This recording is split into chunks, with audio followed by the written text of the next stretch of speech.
मी Pratap Shinde, Dhanlakshmi crop science limited, Himmatnagar, Gujarat. आज आपण बोशे या गावी आपले प्रगतशील शेतकरी मामा, आपलं नाव काय? विलास भगवान माळी. हां.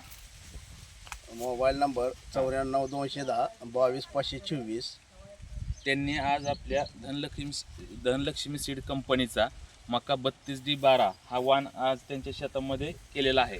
तर आज आपण त्यांच्या तोंडून या वाणाविषयी माहिती जाणून घेऊयात. मामा, ही किती दिवस म्हणजे कधीची लागवड आहे साधारणपणे? त्याला 3.5 महिने झाले. 3.5 महिने झाले. आणि तुम्हाला कसं वाटतंय वाण, तुम्हीच सांगा. आता ही पहिल्या वर्षी मी केलंय, पण इतर मक्याच्या पिकापेक्षा हे वाण चांगलं आहे. हा. कारण या कांसाची एक साईज, हां, जी सगळी साईज मिळते ती एक साईज मिळते. एक साईजची सगळी कन्सेप्ट. एक साईजचे कणस सगळे आहेत. बरं.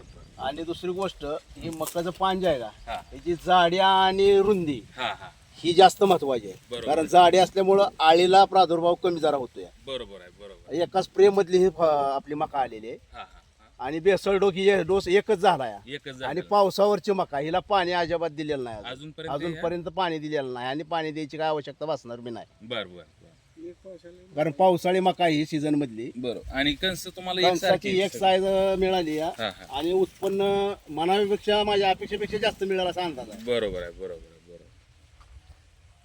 ठीक आहे, धन्यवाद मामा.